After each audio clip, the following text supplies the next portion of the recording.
se me había olvidado, pero ya. Yo soy un desbalanceado y lo bueno que yo soy un desbalanceado es porque yo vengo de un sistema educativo donde el balance estaba hacia el sentido contrario, estaba en dominancia del hemisferio izquierdo y yo viví los rigores del dominio del hemisferio izquierdo. Entonces, cuando eso pasaba, pues yo la pasaba muy mal. Por más que a mí me gustaba mucho la matemática, me gustaba la ciencia, me gustaba la lógica, me gustaba todo digamos, lo que es del dominio del hemisferio izquierdo, pero resulta que yo tenía el gusto por las artes, el gusto por la música, el gusto por todas las expresiones de las humanidades, vamos a decir así. Y eso me traía graves dificultades hasta el punto de que yo, por ejemplo, yo le pedí al colegio que me quería que me dejaran tomar las clases de latín y de griego. No, eso no corresponde, eso es para la gente que estudia humanidades. Y entonces, no, yo quiero estudiar psicología y filosofía. No, no puede estudiar psicología y filosofía, eso no se le da a la gente que estudia en ciencia. O sea, por todos lados la estaba perdiendo. Pero la verdad es que yo me rebelé y entonces me metí por todo eso y aprendí por todo ese lado, pues, incluso en el mismo colegio donde yo estudiaba, en el Colegio Gonzaga. En el estudio de la genialidad, una de las cosas que nosotros aprendemos es que la genialidad tiene un comportamiento balanceado. O sea, nosotros debemos considerar que los genios optimizan los procesos. Entonces, existe el genio de la literatura y él optimiza el proceso del lenguaje. O sea, cuando vemos, por ejemplo, las competencias, esta mañana hablaba con Silda precisamente de las competencias educativas y decíamos que las competencias educativas eran los conjuntos de comportamientos socioafectivos. O sea, ¿qué será eso de comportamiento socioafectivo, Silda? Dime ahí a ver qué es eso de comportamiento socioafectivo. Cuéntame, ¿qué será eso? Ya Silda enciende el micrófono para que no tengamos que leer los labios. Increíble la velocidad con la que ella enciende su micrófono. Ajá, ya. Bueno, ¿Qué es eso ¿qué es eso de comportamiento socioafectivo? Bueno, todas aquellas habilidades sociales y afectivas, ¿no? Que están dentro del ser humano, de su desarrollo evolutivo.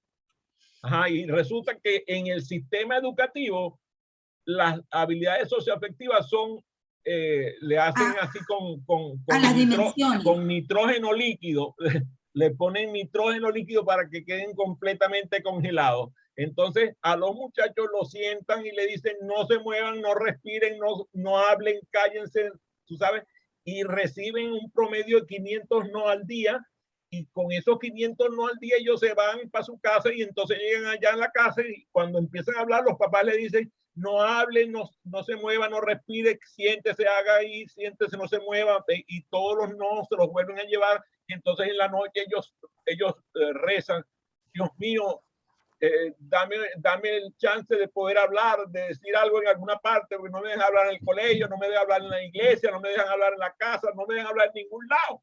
Entonces, en el caso nuestro, nosotros sabemos que las habilidades socioafectivas se logran mejor en la interacción social. Por eso se llaman habilidades socioafectivas.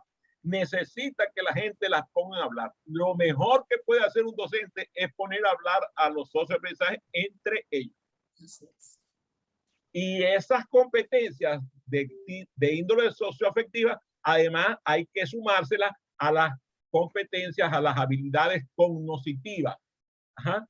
A ver, Gerardo, tú que estudiaste alguna vez en psicología, ¿qué es eso de las habilidades cognitivas? Dime a ver qué te acuerdas de eso. Bueno, cuando hablamos de habilidades cognitivas, básicamente se trata de cómo nosotros podemos interpretar, podemos darle sentido a las cosas que hacemos, podemos interactuar con los otros, con manejar conceptos, manejar las relaciones a todo tipo de nivel, pero en un sentido, usando el sentido común, usando las habilidades de nuestra capacidad de aprender, de discernir, de conversar, que eso es lo que siempre estamos llamando las habilidades cognitivas.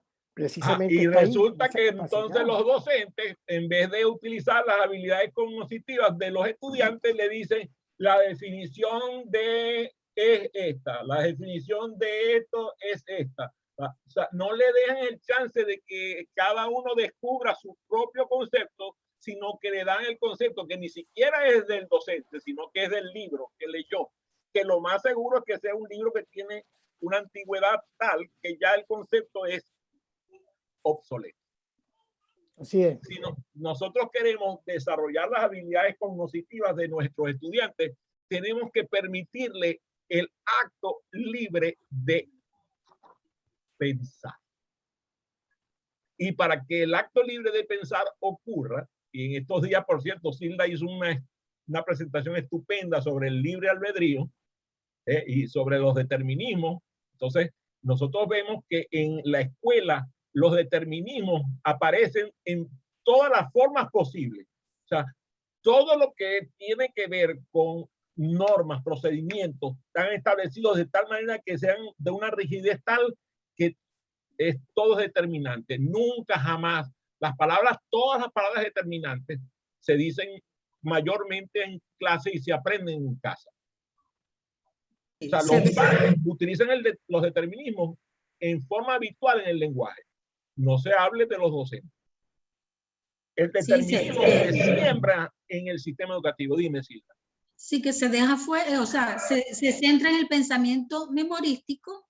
Las habilidades cognitivas están enfocadas al desarrollo de pensamiento, pero entonces dejan por fuera el pensamiento analítico, el pensamiento crítico, el pensamiento comparativo, esos procesos de cómo, manejar la información, procesar la información, se quedan cortos. Y Margarita Mestoide Sánchez, esa famosa pensadora venezolana que se fue por el mundo, llegó aquí a los Estados Unidos, aquí al estado de Maryland, influyó aquí el estado de Maryland, o también allá en Bélgica o en la Universidad de Harvard con el desarrollo de habilidades de pensamiento. Y ella nos dijo que a los estudiantes hay que desarrollarles las habilidades cognitivas, habilidades de pensamiento. Las habilidades de pensamiento se practican cuando tú a la gente la dejas pensar y no cuando le siembran los pensamientos tuyos o ni siquiera los tuyos, los que vienen de los libros. Entonces, las habilidades cognitivas se mezclan con las habilidades socioafectivas y las habilidades socioafectivas permiten que el conocimiento se comparta. No hay un conocimiento más poderoso que aquel que se comparte. ¿Y dónde nos deja nuestro ministro, cómo se llamaba? Luis Alberto Machado. Muy bien, el de gracias. El de la inteligencia, que él hizo todo un programa de las escuelas básicas, donde la base de su programa era pensamiento crítico. Así mismo es. Así mismo es. Entonces, aquí tenemos que sumarle a esas habilidades que hemos mencionado, tenemos que adicionar las habilidades psicológicas. ¿Qué serán las habilidades psicológicas, Gerardo? Que a veces yo me pierdo en los libros y se me olvidan las habilidades psicológicas. Sí, mira, las habilidades psicológicas tienen que ver en cómo tú procesas tu día a día, cómo procesas tus emociones, cómo reaccionas ante las emociones, cómo coordinas un pensamiento sano para tener emociones productivas y reacciones, por supuesto, en sintonía con eso. Y entonces vemos a los estudiantes que no regulan sus emociones porque nadie los educa a ellos. No les educan en regulación emocional en el hogar, no les educan en regulación emocional en el sistema educativo, y después andan haciendo desastres porque son personas que actúan por ímpetu, que reaccionan ante cualquier elemento a veces con una violencia que es desproporcionada, que tú dices, ¿de dónde le salió a este muchacho semejante reacción? Es que no tienen capacidad de regulación emocional. La inteligencia emocional, de la cual hacen gala mucha gente hablando a partir del libro famoso de nuestro querido Daniel Goleman, pero que ni siquiera proviene de él, sino de unos investigadores previos a él, de los cuales él escribe, porque como saben, Goleman tiene una pluma espectacular, escribía en el New York Times y publica ese libro de inteligencia emocional y cunde la información, pero la verdad es que en el sistema educativo apenas estamos en ciernes en esto de desarrollar las habilidades psicológicas de los estudiantes. Habilidades psicológicas que tenemos que expresar y quizás tendríamos que hacer un programa especial para hablar sobre ellas. Otras habilidades que tenemos que desarrollar en los estudiantes es las habilidades sensoriales. Y las habilidades sensoriales, por ejemplo, se desarrollan con el arte. La pregunta es, ¿cuándo fue la última vez que tu hijo o tu hija la llevaron a un museo, a una galería de arte, a un concierto, a una presentación de ballet, alguna expresión artística por ejemplo, de artesanías, en donde tocara, donde sus sentidos se vieran afectados? Al contrario, los dejan sentados en un pupitre, en clase, en un ambiente que no es atractivo para nada. Por si fuera poco, y ustedes lo saben bien, mucho del bullying que ahora se habla, del acoso que reciben los estudiantes en el sistema educativo, lo reciben ¿dónde? En los baños, en los pasillos, en los autobuses, en el recreo, allí donde supuestamente deberían estar esparciéndose. Y entonces lo que hacen es inhibir su sensorialidad.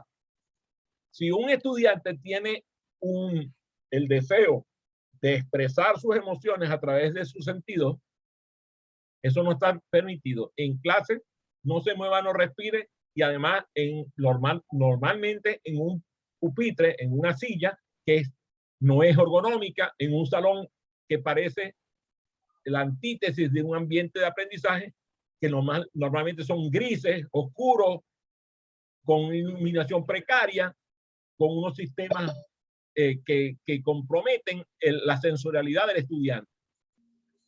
Cuando vemos salones de clases que están iluminados, que están decorados, que le sobra color, normalmente son los salones de los kindergarten. Allí en el kindergarten sí, la sensorialidad se expresa y se cultiva. Y las docentes y los docentes que trabajan en los preescolares, incluso en la etapa primaria, no sé cómo se llama Teresa, ¿cómo llaman ustedes antes del preescolar allá en Canadá? ¿Cómo llaman? El kinder. Antes del kinder, ¿cómo llaman? El pre-kinder lo llamamos nosotros. Pre-kinder. También lo llaman pre-kinder. ¿Cómo lo llaman allá en Australia, Gerardo? No tiene, la capacidad de leer los labios es poca, Gerardo.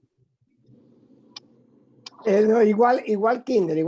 Que hay ¿cómo lo llaman? El child care, el kinder. Fíjense, el cuidado, hogares de cuidado, child care. Los sitios de child care, los sitios de pre-kinder y los sitios de kinder, por lo general son unas expresiones sensoriales maravillosas. Sí. Y los niños se sientan alrededor de una mesa redonda, en un ambiente colorido. Los maestros y las maestras son agradables y simpáticas y se ríen. Y los niños se divierten, sonríen y la pasan bien. Hasta que llega el momento crucial del pase al primer grado de primaria. Ahí le dicen, no se mueva, no respire. Qué interesante es esto, porque el cambio que recibe el niño es realmente fuerte, pues. Porque es que ahora, en vez de continuar con algo, su espacio para el juego, su espacio para la creatividad, su espacio para... No, ahora siéntate ahí, aprende lo que te voy a decir. Y además, como tú decías, memorízalo. Y estamos en 2021 y yo no veo muchos cambios con respecto a cuando los años 70, 80, 50, no sé, no los veo. Ahora, los hay, pero son tan incipientes que todavía no han cundido. Exacto. Ahora, Adrián. Adelante, Alberto. Sí, me surge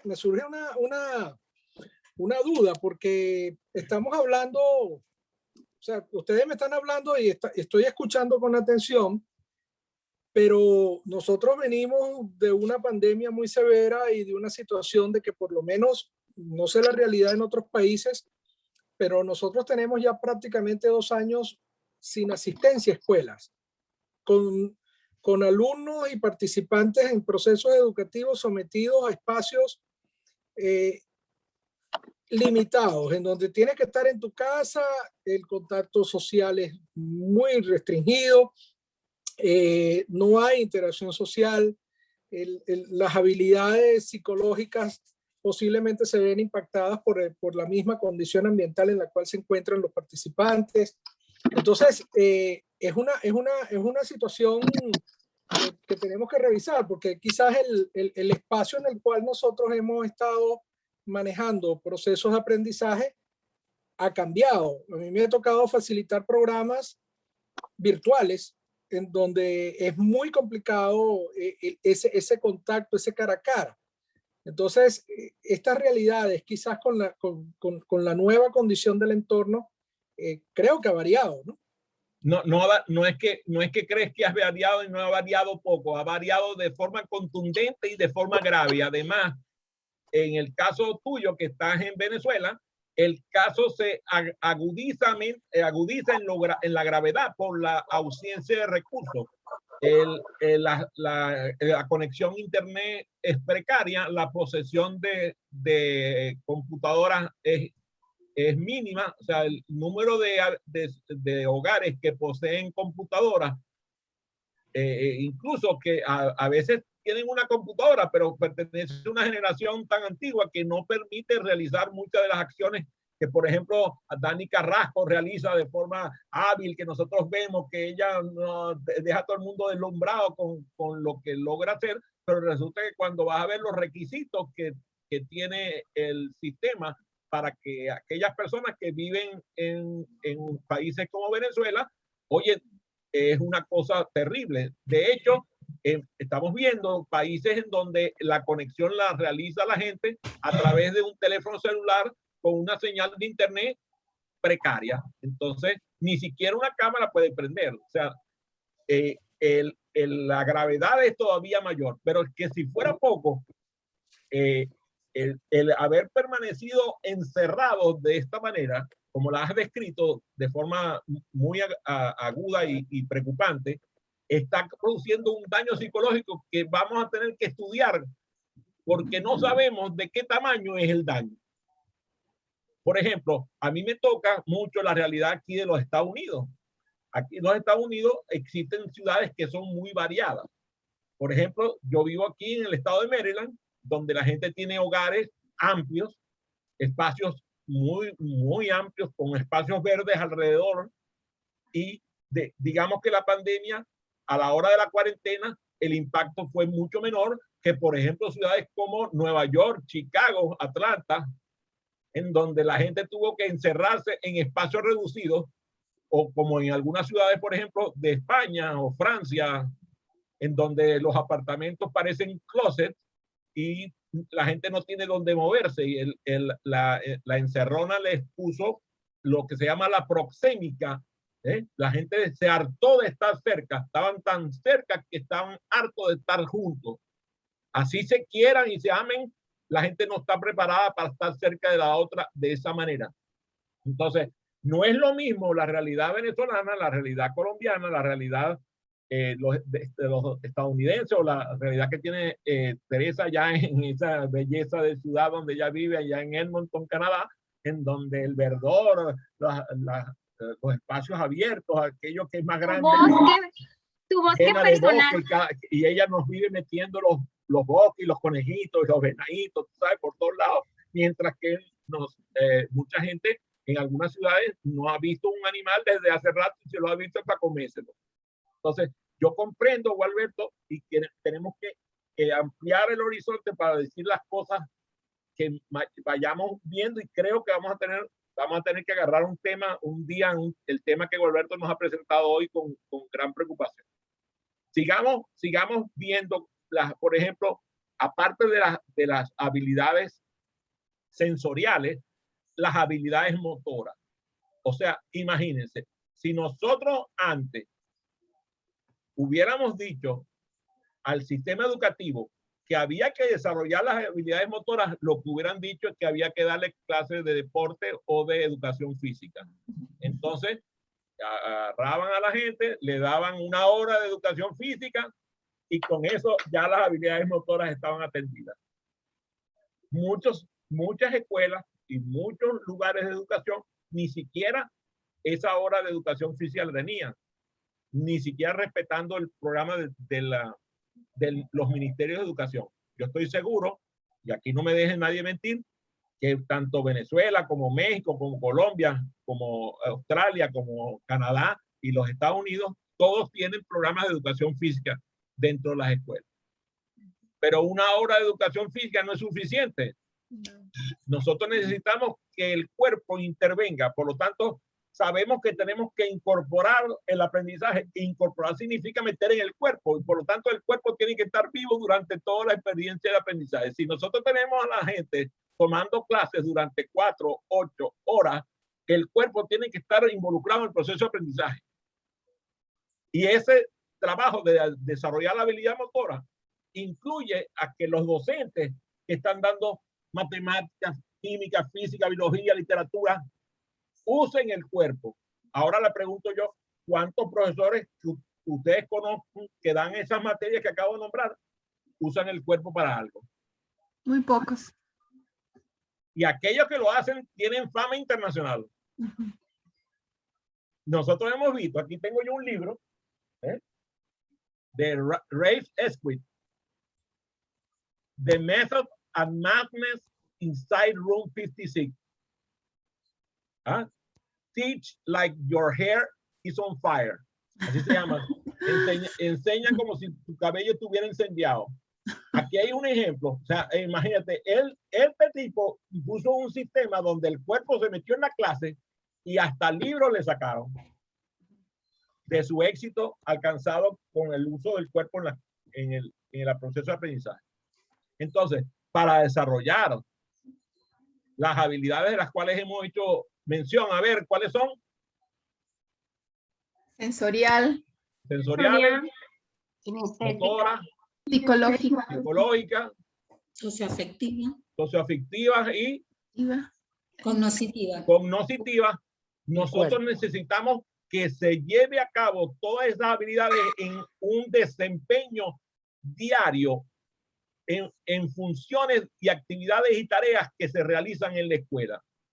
Si la escuela no logra que el estudiante se desempeñe en todas esas habilidades de las cuales hablan las competencias educativas, el proceso no es balanceado. O sea, no solamente el proceso es balanceado porque tiene dominio del hemisferio izquierdo y dominio del hemisferio derecho, sino que es balanceado porque tiene todas esas competencias en funcionamiento de forma simultánea.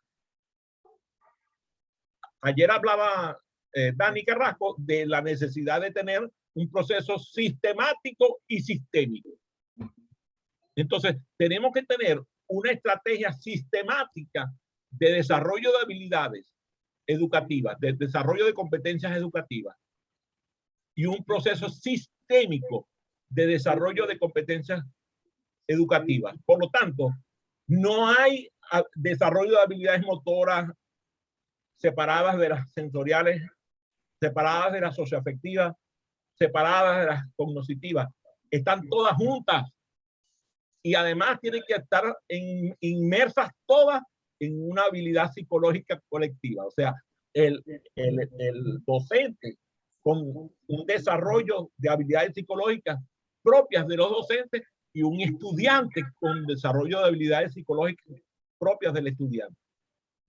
Veamos cuáles son las habilidades propias psicológicas de un estudiante. A ver, díganme, ¿cuál creen ustedes que son habilidades psicológicas de los estudiantes? Adaptabilidad. Autoconfianza. Muy bien. Autorregulación. Autorregulación, ajá. ¿Quién me nombra el desarrollo de la autoestima y el autoconcepto? ¿Será que sí? Autoestima, motivación, empatía. Todas estas son habilidades que el niño puede ir aprendiendo desde pequeño. Y habilidades relacionales también. Entender que no está solo, entender que asertividad. ¿sí? Asertividad. Asertividad, excelente, asertividad. A veces no sabemos lo que es la asertividad y es una de las cosas que más se carece una vez que eres adulto, porque nunca lo aprendiste. Eliminar el esquema establecido de educación con base en dominio del hemisferio izquierdo limitado, porque ni siquiera es un dominio global del hemisferio izquierdo, sino que es limitado, significa que nosotros tenemos que enriquecer la experiencia utilizando metodología de desarrollo del hemisferio derecho, pero además de forma global, con todas las competencias, todas las competencias educativas a la vez y simultáneamente. La educación tradicional ha cercenado ese balance del cual estamos haciendo mención y está lejos de considerar que existen estas habilidades y no las cultiva con métodos eficientes. En Latinoamérica sabemos que tenemos una precariedad en el dominio de las habilidades del hemisferio izquierdo. Por eso la ausencia de procesos. Por eso la ausencia de estudio de lógica, de estudio de la estadística. Recuerden ustedes, a ver, ¿quién de ustedes de verdad disfrutó de la estadística cuando les tocó estudiarla en el sistema educativo? Oh. Una, dos personas. Fíjate qué interesante, de un grupo tan numeroso como este, apenas 2 personas la disfrutaron. Los demás casi que se convirtió en una pesadilla. ¿Por qué? Porque el docente daba la clase de estadística que parecía un castigo en vez de un aprendizaje. Te aseguro que como me llamo Adrián Cotén, que si yo le interrogo a Ana María o a Gerardo que levantaron la mano, me van a decir que el profesor de estadística hacía juegos para mostrar la estadística, hacía uso de gráficas mostrando, hacía experimentos mostrando la estadística. Entonces, ¿cómo es que enseñaba la estadística si dice que no? ¿Cómo le enseñaba a Ana María si te gustó? Me gustó porque me gusta la matemática. Ah, te gustó porque la estudiaste, no porque tu docente te tocó. Ah, está bien, me ganaste, me ganaste. Yo tuve un profesor que me encanta, que de estadística, que era me acuerdo clarito, que era un argentino y él hablaba rapidísimo. Entonces decía, pues si no entiende, pues pregúntenme. Pero entonces él se empeñaba en que entendiéramos para qué estábamos haciendo lo que estábamos haciendo. Se empeñaba que entendiéramos por qué esta fórmula. Él decía, todo lo que hace la calculadora no me interesa. A mí me interesa es que usted entienda por qué en este momento necesito una media aritmética y qué significa. O sea, era su clase, yo recuerdo con mucha simpatía que en un examen yo no llevé calculadora. Y él siempre decía, a mí no me interesa el cálculo, me interesa que entiendan. Estoy hablando del primer semestre en la universidad, estadística 1. Y yo me acuerdo que yo respondo el examen y lo expliqué y después al final puse, y no hago los cálculos porque no tengo calculadora. Y el examen, saqué una nota buenísima y entonces él agarró mi examen para decir, esto es lo que yo quiero, la calculadora lo hace solo.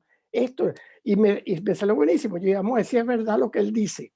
Y buenísimo, una experiencia muy bonita que tuve en el primer semestre de psicología estudiando estadística 1. Un genio no es más que una persona que ha sistematizado la genialidad. O sea, encontró la beta de la genialidad y lo hace la actividad, la hace de forma sistematizada. Cuando, por ejemplo, hablaba ayer con mi amiga Ayerin Riera, que envía saludos a este grupo porque algunos lo recuerdan con mucho cariño. Ella está publicando un artículo sobre la importancia del miedo en el proceso innovativo post pandemia. Y entonces yo le comentaba que a mí me sorprendía la cantidad de inventos que el miedo ha inspirado. Por ejemplo, Thomas Alva Edison le tenía un miedo terrible a la oscuridad y hasta que no inventó la bombilla no se quedó tranquilo. Entonces, el miedo, y por eso me encanta que Gualberto haya presentado la situación que estamos viviendo en la pandemia y en algunos sitios en la pospandemia. porque esa paranoia que le ha quedado a las personas de la pandemia, lo que va a generar es un proceso creativo si nosotros sabemos explotarlo. Si sabemos utilizar los miedos que nos ha generado para generar el cambio que nos lleve al desarrollo y que nos permita prever que no ocurran desastres como lo que ocurrió en la humanidad durante esta época, vamos a salir fortalecidos de la pandemia. Si no logramos aprender, vamos a estar condenados a que la próxima pandemia nos agarre y ya no son los pocos millones de personas que han muerto, sino quién sabe cuántos decenas de millones de personas se va a llevar la próxima pandemia. Si nosotros, en vez de aprender de oído, que es lo que estamos, o sea, en serio, el sistema educativo, sobre todo latinoamericano, lo que está queriendo es que la gente aprenda de oído, porque lo único que hacen es escuchar al maestro.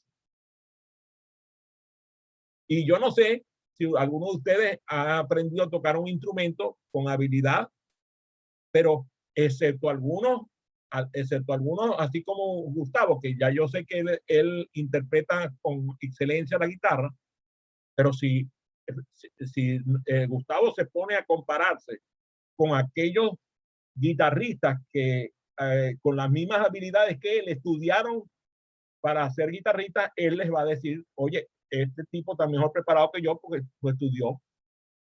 Entonces, nosotros tenemos que dejar de estudiar de oído y hacer que los docentes se callen. Como yo me voy a callar ahorita. Muy bien, preguntas. Preguntas. Adelante. Ya va a encender Tilly su micrófono y dice. Entre más sentidos pueda uno utilizar en un aprendizaje, pues muchísimo mejor, más se va a quedar grabado.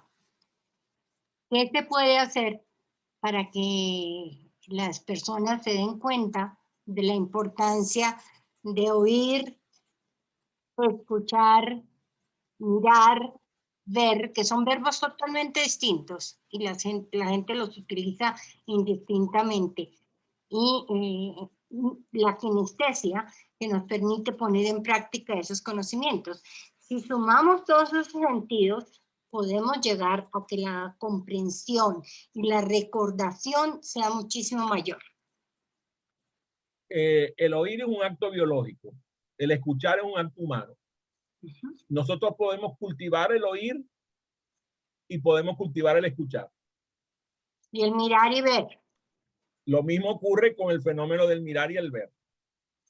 Por eso es que la frase de la Biblia dice, el que tenga ojos que vea, ¿no? Entonces, nuestros ojos reciben gran cantidad de información. Yo lo dije la semana antepasada y lo repetí la semana pasada, alrededor de 80 gigabytes por segundo. Y el cerebro discrimina lo que nosotros observamos. Si el docente decide hacer mutis,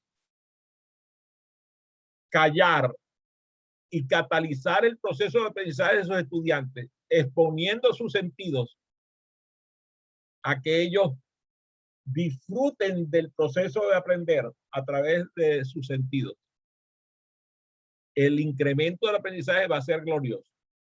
Este lunes pasado, algunos de los que estamos aquí conectados vivimos una experiencia de aprendizaje donde un par de facilitadoras, Clarisa y Linda, utilizaron una metodología de aprendizaje basado en acciones y utilizaron varios vídeos de visitas virtuales a museos para mostrar su aprendizaje, lo que ellos querían que aprendieran. Todos quedamos con los ojos blancos y sin vista, porque esas visitas provocaron la admiración de la audiencia, hasta el punto que era dificilísimo sacarlos de un museo para pasarlos al otro siquiera. O sea, le puso un museo en Brasil, un museo en París, un museo en Rusia y un museo y una visita a Cusco, allá en Perú. Y esas visitas había que jalar a la gente porque, oye, tenemos que seguir, porque no querían abandonar las visitas virtuales que estaban realizando.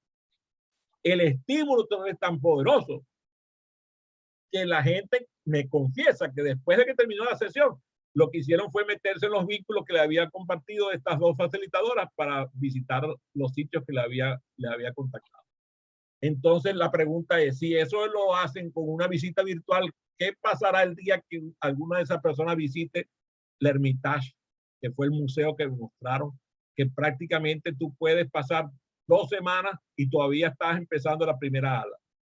O el Louvre, en donde tú entras y solamente en la entrada te quedas así, porque abierto, tú dices, Dios mío, ¿para dónde agarro? Porque eso es una cosa enorme, llena de belleza, llena de entusiasmo, llena de cosas que además muchos de nosotros hemos percibido a través de las películas que hemos visto, porque el Louvre aparece en no sé cuántas películas maravillosas. Entonces, si solamente con visitas de museo eso pasa, imagínate cuando empezamos a visitar la naturaleza, a visitar laboratorios, a visitar, por ejemplo, hoy tuve la oportunidad de ver la entrevista de Stephen Colbert a Branson, al tipo de Virgin Airlines, que hizo el viaje a la espacio en su propio avión. Entonces, mucha gente ha criticado a Richard Branson porque él gastó esa millonada en ese viaje. Cuando él sustentó el por qué lo estaba haciendo, todo el mundo quedó calladito. La verdad sea dicha que la exploración espacial, sin la exploración espacial, nosotros no estuviéramos haciendo la conexión que estamos haciendo ahorita con Zoom, que no hubiera satélite para conectar. Nada más con eso es suficiente para decirlo. Ahora imagínense la telefonía, todos los medios de televisión no existirían sin satélite. Y sin investigación espacial, ¿cómo van a pasar esas cosas? Entonces, si nosotros le damos la oportunidad al mundo de que sus sentidos vayan y descubran lo que la naturaleza le ofrece y lo que la cultura ha creado, estoy seguro que la educación va a mejorar de forma intensa. Fue un gusto, un placer, un honor compartir con ustedes.